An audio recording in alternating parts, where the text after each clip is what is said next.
this is Art with OCRV. We're here at our new location in Yorba Linda.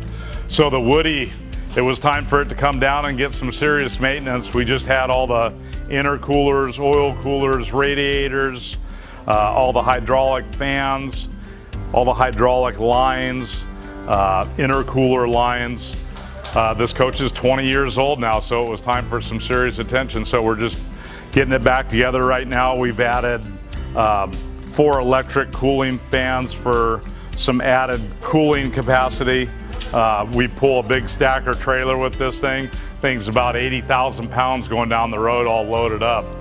So it's going back together now, wiring it up, getting ready to get it back on the road. We've got a big home and garden show coming up at the Anaheim Convention Center here on the 13th and 14th of September.